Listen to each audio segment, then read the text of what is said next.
রতনদিয়ার নামটা শুনলে মনে হয় শান্ত এক গ্রাম, কিন্তু এই নিঝুম গ্রামেই লুকিয়ে আছে এমন এক রহস্য যা শুনে তর্কালঙ্কার মশাইয়েরও পিলে চমকে গিয়েছিল।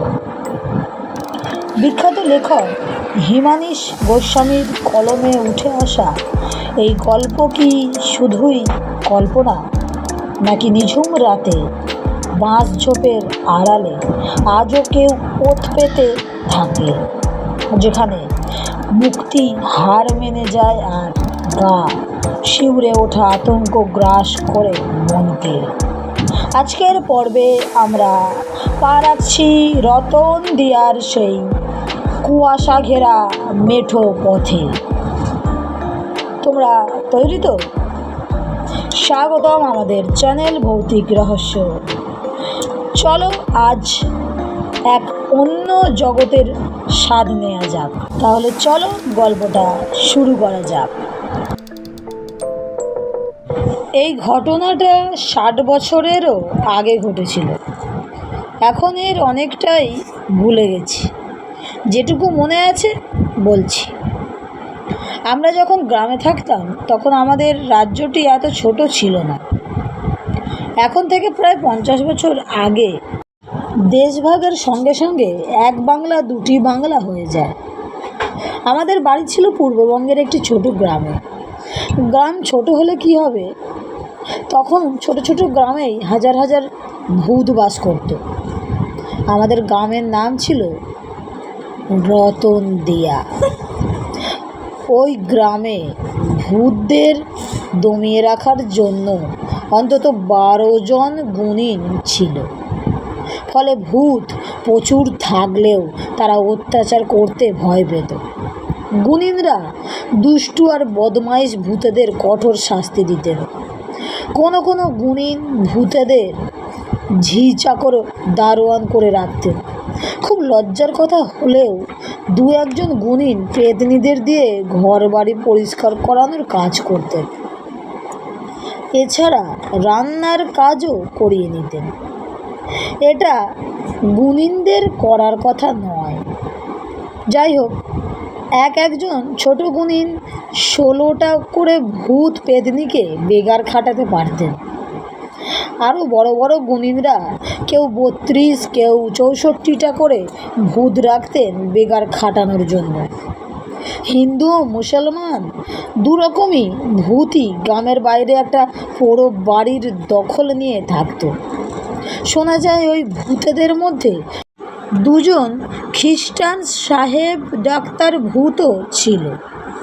মোটামুটি ব্যাপারটা এই, ভূত বেশি থাকলেও গুণিনদের ভয়ে তারা সভ্যভব্য হয়ে থাকতো। আমরাও নিশ্চিত মনে গ্রামে থাকতাম। প্রচুর ভূত আশেপাশে থাকলেও আমরা ভয়ঙ্কর ভূতেদের পাল্লায় কখনো পড়িনি। ভয়টা কিন্তু ছিল। তাছাড়া সব ভূত সব সময়েই যে শান্তশিষ্ট হয়ে থাকতো তাও নয়। আমাদের গ্রামের এক জামাইকে পই পই করে বলা হয়েছিল সে যেন কখনো রাতের গাড়িতে গ্রামে না আসে। সে জামাই ছিল বেপরোয়া। নাম শ্রীকান্ত চাটুর্যে।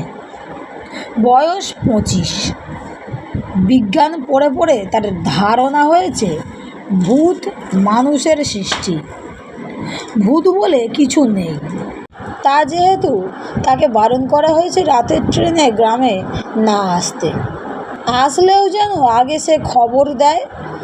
সেই জন্যই শ্রীকান্ত খবর না দিয়েই রাতের ট্রেনেই কলকাতা থেকে কালুখালী রেল স্টেশনে নেমে বেশি সাহস দেখানোর জন্য একাই ছোট সুটকেস একটা ঘাড়ে করে টর্চ জ্বালিয়ে গ্রামের পথ ধরে শ্বশুরবাড়ি চন্দনা নদীর ধারে রামহরি মুখুজ্জের বাড়িতে যাচ্ছিল।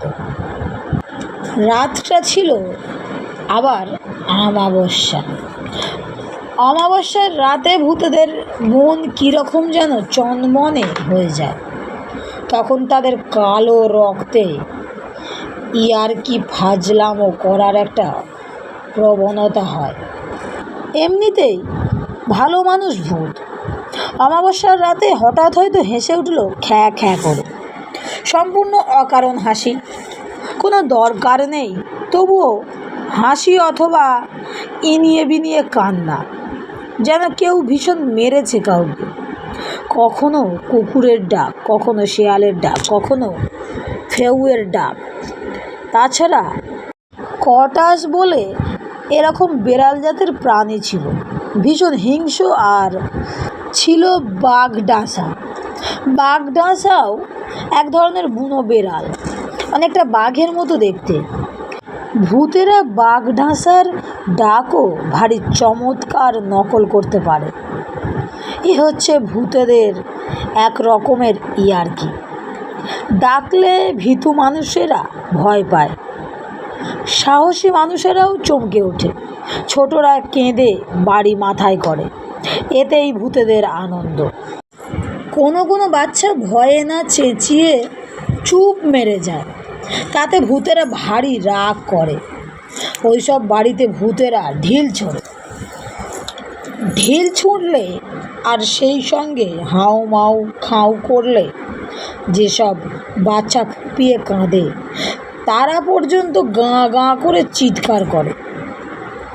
অন্য সব রাতে ভূতেরা গুণিনদের ভয়ে বিশেষ গোলমাল করে না, কিন্তু অমাবস্যার রাতগুলোতে ভূতেদের আড্ডা ইয়ার্কি খানিকটা অনুমতি দেয়া হয়। এটা ভূতেদের অভিভাবক যারা, যেমন ব্রহ্মদৈত্য এবং বড় বংশের ভূতপেত্নী, এরাও মেনে চলেন। ফলে বিচ্ছিরি রকম কাণ্ড বিশেষ ঘটে না। যেদিনকার কথা বলছি সেদিনটি ছিল অন্যরকম। দিন না বলে রাত্রির বলাই ভালো। দিনের বেলা ভূতেরা ঘুমোয়, আবার কেউ কেউ দিনের বেলায় মানুষ সেজে গেরস্থের বাড়িতে কাজকর্ম করে কিছু উপরি রোজগারও করতো বলে আমি শুনেছি। যাই হোক, আমি যা বলছি সেসব সত্যি আমাদের গ্রামেই ঘটেছিল, তবে আমি নিজের চোখে কিছু দেখতে পাইনি। যখন ব্যাপারটা ঘটেছিল তখন আমি এমন ঘুমে অচেতন হয়েছিলাম যে কিছুই বুঝতে পারিনি। পরে সব শুনেছি। রাত্রেও অনেক হইচই গোলমাল হয়েছিল। কিছু গোলমাল করেছিল ভূতে, কিছু আবার মানুষও। একটা কথা বলতে ভুলে গিয়েছি। যে রাতের কথা বলছি সেটা ছিল একটা বিশেষ রাত। ওই রাতের 3 দিন আগে থেকেই গ্রামের যত গুণিন ছিলেন তারা 4-5 দিনের জন্য সারা বাংলা গুণিন সমাবেশে চলে যাচ্ছিলেন কলকাতার কাছেই উত্তরপাড়ায়। আমাদের গ্রামের সেই বিশেষ রাতটিতে তাই ভূতেদের ছিল মহা আনন্দের দিন। বড় বড় অভিভাবক শ্রেণীর ভূত, ব্রহ্মদৈত্য, এমনকি মামদোরা পর্যন্ত ভূতেদের ইয়ার্কি ফাজলামও একদম পছন্দ করে না। তাই তারাও খুব উদ্বিগ্ন এই রাতে কি হয় ভেবে। তারা সব যে যার নিজেদের বাড়ির ভূতছানাদের আর যুবক ভূতেদের সাবধানও করে দিয়েছিলেন, যেন সবাই শান্তশিষ্ট থাকে, বেশি ঝামেলা না করে। বিশেষ করে যেসব ভূত গুণিনদের বেগার খাটে, তাদের মেজাজ এমন তিরিক্ষি যে তাদের সঙ্গে ভদ্রভাবে কথা বলাও সম্ভব নয়। ইয়ার্কি ফাজলামোয় তারাই ছিল সবিশেষ পটু। যেদিনকার কথা বলছি সেদিন বড় ভূতেরাও একটা মেলায় গিয়েছিলেন, ফলে ছোট ভূতেদের সেদিন হয়েছিল ডবল মজা। সন্ধ্যের ট্রেনে গ্রামের শেষ গুণিন গ্রাম ছেড়ে চলে গেলেন শিয়ালদার গাড়িতে চড়ে উত্তরপাড়ার পথে। আর বেগার খাটা ভূতেদের দল যেন একেবারে খেপে গেল। তারা সন্ধ্যে থেকেই শুরু করলো তাদের নানা রকম কাণ্ড।